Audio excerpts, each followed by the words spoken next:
Hello everyone, সবাই কেমন আছেন? আশা করছি সবাই ভালো আছেন। আজকে শেয়ার করব হচ্ছে গরুর মাংস। আশা করছি পাশে থাকবেন, ভিডিওটি শেষ পর্যন্ত দেখবেন।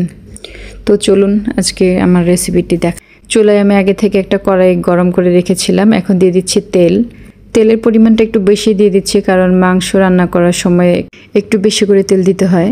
তেল গরম হয়ে গিয়েছে, এখন দিয়ে দিচ্ছি তেজপাতা, তারপর দারচিনি।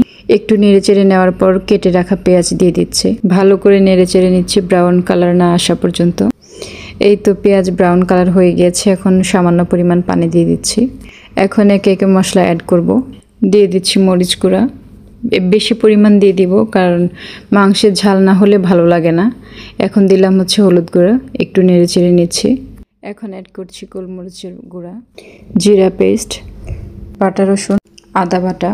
এখন সবচেয়ে জরুরি যেটা মাংস রান্না করার জন্য লাগে, সেটা আপনারাও জানেন, সেটি হচ্ছে গরম মশলা। তো গরম মশলাতে আমি অ্যাড করেছি গোটা গরম মশলা বেটে নিয়েছি, আর সেখানে দিয়েছি হচ্ছে বড় এলাচ, ছোট এলাচ, জয়ফল, জায়ত্রী আর লং, যেটাকে লবঙ্গ বলে আর কি। তো দেখতে পাচ্ছেন আমি সব মাংস দিয়ে দিচ্ছি এখানে।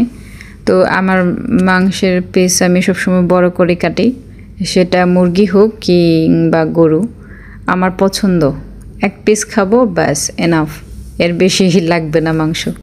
আরেকটা কথা বলতে ভুলে গেছি, আমি কিন্তু পেঁয়াজ যখন ভেজেছিলাম তখনই আমি লবণ দিয়ে দিয়েছিলাম। তো আবার ভাববেন না লবণ ছাড়া রান্না করেছি। মাংস কষানোর সময় আমি কোনো পানি দিব না, এই মাংস থেকে পানি যা বের হবে এটা দিয়ে আমি কষিয়ে নিব। এই দেখুন মাংসের কালারটা কতটা সুন্দর হয়েছে, দেখে খুব লোভনীয় লাগছে। তবে সত্যি অনেক অনেক ভালো হয়েছে রান্নাটা। নিজের রান্না নিজের প্রশংসা না করলে আর কে বুঝবে বলেন? আপনারা ক্যামেরার ওপারে থেকে তার বুঝবেন না আমার রান্নাটা কেমন হয়েছে। আমার হাতে যারা খেয়েছে তারা বলতে পারবে। এখন দিয়ে দিচ্ছি 4-5টা গোটা রসুন, আর দিচ্ছি আগে থেকে সিদ্ধ করে রেখেছিলাম দেশি আলু, সেগুলো দিয়ে দিচ্ছি।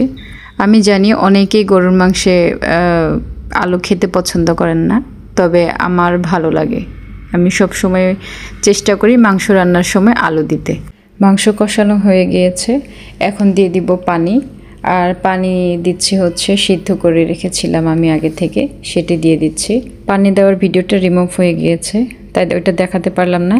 তো এখানে দিয়েছি আমি গোটা শুকনো মরিচ।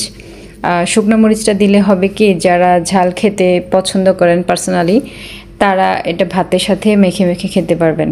আর যাদের এর চেয়ে আরও বেশি ঝাল খাওয়া দরকার মনে করেন, তারা নাগা মরিচ দেবেন এটার তরকারির মধ্যে, তাহলে দেখবেন আরও ঝাল